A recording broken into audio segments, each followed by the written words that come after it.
Allez, comme tous les dimanches, on fait le résumé de la semaine qui s'est écoulée. Alors, 30 vidéos faites cette semaine, c'est un peu moins que d'habitude. Faut dire qu'il n'y a pas énormément d'actu en ces temps-ci, là, donc c'est pour ça que je fais un peu moins de vidéos aussi. Puis j'ai mes autres chaînes à gérer. C'est pas simple de tout faire de front. Hyundai ne prend plus aucun risque. La Ioniq 5 utilisera des batteries SK Innovation. Et oui, plus de LG du coup. Chez Hyundai, c'est terminé avec le scandale qui est en train d'être réglé, puisque visiblement ils sont en train de changer toutes les batteries des Kona électriques, dans les prochains mois du moins. Ça va être compliqué financièrement pour Hyundai et LG. Elle tente d'arrêter le modèle 3 qui est en smart summum. Bon, ça c'était un peu l'actu insolite de la semaine, c'était assez drôle. Fastned investit 150 millions d'euros pour construire plus de bornes de recharge, enfin un concurrent sérieux Unity. Donc on attend de voir les tarifs de Fastned en France notamment. Plus de photos de la Model S restylée avec son volant yoke. Donc ouais, un intérieur plus premium. Je vous laisse aller voir ça. Total n'est pas autorisé à vendre son diesel à l'huile de palme en France. Mince. Zut alors, c'est dommage. Non, je suis ironique évidemment. Tesla vers une adoption massive des batteries LFP sur tous les modèles. Donc à suivre, c'est pas confirmé, mais la pénurie de nickel pourrait accélérer les choses. Elon Musk a-t-il fait une erreur en investissant dans le Bitcoin? C'est ce que pensent certains investisseurs, donc à voir dans le temps s'il a eu raison ou pas, ou si le Bitcoin va juste s'effondrer. C'est possible aussi. Alors, record de pré-réservation pour le SUV coréen, donc la Ioniq 5, qui a l'air de plaire malgré son prix assez élevé. Honnêtement, elle est pleine de qualité cette voiture, donc ça m'étonne pas. Volvo ne produira plus que des voitures électriques d'ici 2030, c'est l'objectif que s'est donné la marque suédoise. L'autopilote Tesla par abonnement pourrait être dispo au deuxième trimestre 2021. Quid de la somme à payer chaque mois ou chaque trimestre? À voir, je sais pas comment va se débrouiller Elon Musk. Peut-être qu'il proposera un abonnement par semaine aussi. Pourquoi par mois? Peut-être par semaine pour les vacances. Tu payes 30 $ pour une semaine par exemple. Ça pourrait être une opportunité intéressante. Quitte à faire de l'abonnement, autant faire ça le plus court possible. Alors Volvo nous a sorti un C40 Recharge, donc un SUV coupé basé sur le XC40. Honnêtement, voilà, je suis pas intéressé plus que ça, personnellement. Mais bon, ils ont eu le mérite de l'avoir sorti. Volkswagen travaillera en secret sur une version cabriolet de la ID3. Alors ça, c'est dans les cartons, c'est pas officiel non plus. Mais l'idée paraît bonne, donc ça pourrait être une bonne idée, je pense. Pourquoi pas? Je demande à voir. Alors le prix de Mercedes EQA est donc révélé. Son prix pour l'édition de lancement commence à 37 900 € bonus déduit. Donc pour une Mercedes, c'est pas extrêmement cher. Ça aurait pu être pire, j'ai envie de dire. Même si évidemment c'est pas le meilleur véhicule électrique du marché, mais bon, c'est une Mercedes, donc les finitions irréprochables évidemment. Pile à combustible, Toyota devient l'équipementier en hydrogène.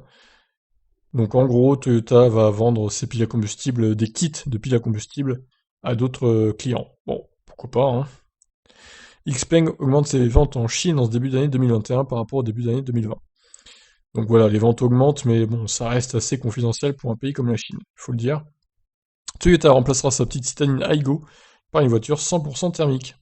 Alors voilà, Toyota toujours à contre-courant, j'ai envie de dire, au lieu de mettre une petite hybridation même légère sur sa nouvelle Aygo, bah non, ce sera une voiture 100% thermique à l'heure où les voitures thermiques 100% thermiques seront interdites dans les grandes villes.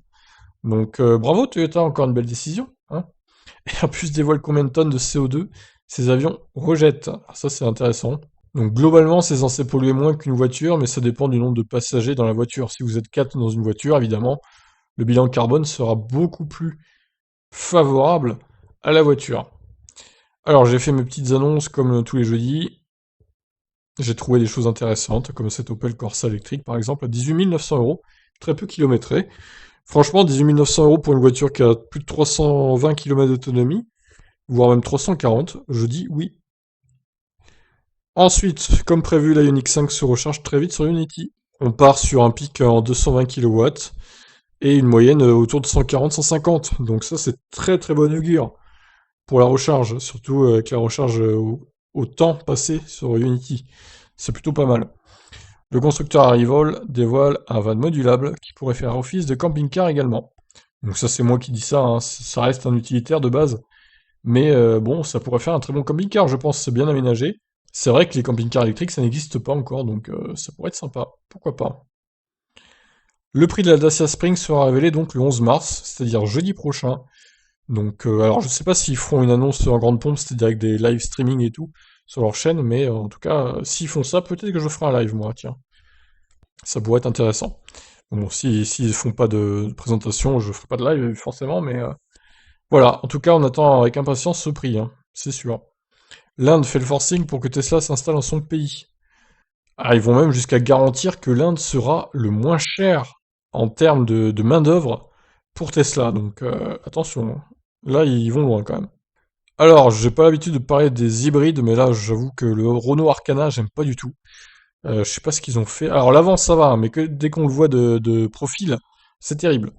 Une berline haute sur patte, non, ça le fait pas du tout, hein. J'aime pas du tout, hein. Après voilà, il y a encore une question de goût et de couleur dans les commentaires, certains m'ont dit qu'ils aimaient bien, mais bon. Voilà. Après, si en plus c'est une hybride simple, ils ont même pas sorti en hybride rechargeable, quoi. Nul, Renault, nul. Kia, va lancer sa carte et son application pour simplifier la recharge, donc Kia Charge, ça va s'appeler. Et bon, sur le papier, honnêtement, pas très intéressant, hein. Et comme vous m'avez dit dans les commentaires, en plus ça fait des cartes supplémentaires, alors que tous les gens veulent simplement payer avec la CB. C'est tout ce qu'on demande, hein. On s'en fout d'avoir des cartes par dizaines là. Non, on veut juste payer avec les cartes bancaires, c'est tout. Est-ce que c'est trop dur? Bordel! Non, c'est vrai que c'est chiant. Franchement, c'est chiant toutes ces cartes, hein. Alors heureusement qu'il y a ChargeMap qui regroupe pas mal de bornes quand même, beaucoup beaucoup de bornes. Mais franchement, on veut juste une carte bancaire quoi. C'est juste ça qu'on veut. Comme l'essence, comme pour l'essence. Alors, le Mercedes EQB, le SUV électrique basé sur le GLB sera décliné en deux versions. Donc un simple copier-coller du GLB thermique. Chez Mercedes, on se fout pas trop, hein, visiblement, avec certains de leurs véhicules électriques. Mais bon, après, je sais pas, le succès qu'aura le EQA déjà, pas le GLA, du coup, lapsus, révélateur. Mais en tout cas, il va falloir qu'ils augmentent le rythme des ventes d'électriques, hein, c'est clair. Alors, chez Volkswagen, ils vont lancer les mises à jour à distance sur les ID3 et ID4. Donc ça c'est pas mal pour le coup, ça va être comme Tesla, c'est-à-dire mise à jour à distance dès qu'il y aura un problème à régler. Hop, la connexion, c'est parti, la mise à jour se fait. Ça c'est très bien. La Mégane électrique surprise en mode camouflage sur les routes. Alors elle est donnée pour 450 km d'autonomie avec environ 60 kWh de batterie. Très belle efficience et ça se révèle vrai pour le coup, mais bon, j'attends avec impatience, hein, la présentation officielle de cette voiture moi aussi. Volkswagen évoque sa future voiture électrique révolutionnaire, Trinity, prévue en 2026. Alors ouais, 2026, ça fait long. Bon, conduite quasiment full autonome, très bonne autonomie, très bonne recharge, voilà ce que promet Volkswagen en gros. Mais bon, ça fait long, hein, 2026, clairement. D'ici là, il y aura beaucoup de constructeurs concurrents qui vont lancer des modèles, dont Tesla. J'imagine même pas la gamme Tesla, ce que ce sera en 2026, ça sera incroyable. Ça sera incroyable. Les boîtiers E85 autorisés sur une plus large gamme de véhicules thermiques, donc ça c'est clairement pour les thermiques. Mais bon, le 85, ça peut être pas mal, hein. Si certains sont encore frileux sur l'électrique, bon, ça peut être une solution de transition. Alors en gros, le 85, ça consomme un peu plus, mais c'est tellement bas à la pompe le prix que, au final, c'est plus rentable quand même de rouler à le 85. Ça consomme, enfin, ça rejette moins de CO2 également, donc et moins de particules, donc bon, moi je dirais que c'est plutôt une bonne chose. Après voilà, je reste pro électrique quoi qu'il arrive. Et on termine enfin cette semaine d'actualité avec les chiffres de vente 100% électriques de voitures en France, donc en février 2021. Donc les chiffres, hein, comme vous le voyez, ont augmenté par rapport à janvier. On est à 2000 ventes supplémentaires, une part de marché en hausse de 1% quasiment.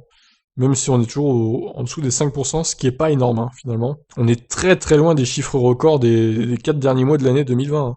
Même septembre, hein, 10 000 avec 6% de part de marché, quasiment octobre était bien aussi. Novembre était un peu moins bien, mais il y avait une part de marché beaucoup plus élevée, pour le coup. Et décembre, c'était incroyable. 11% de part de marché, 20 000 ventes en décembre. C'était incroyable ce score. Donc voilà, j'ai parié sur 150 000 ventes de VE en France en 2021. Pour l'instant, c'est un peu mal parti, je vous avoue, mais bon, on verra, peut-être que ça va augmenter au fil des mois. Surtout avec l'arrivée des nouvelles voitures, des nouveaux modèles des différents constructeurs. Voilà pour l'actu de cette semaine. Donc comme d'habitude, je vous invite à vous abonner à mes autres chaînes, à savoir TibF1 sur la Formule 1, comme son nom l'indique. La saison reprend fin mars, hein, donc ça va bientôt reprendre. Les courses de F1, Et j'ai créé mon autre chaîne fin décembre 2020, aussi Tip Stories, sur les autres sujets que les voitures électriques. Et la Formule 1, du coup, on parle un peu de tout là-dessus, voilà.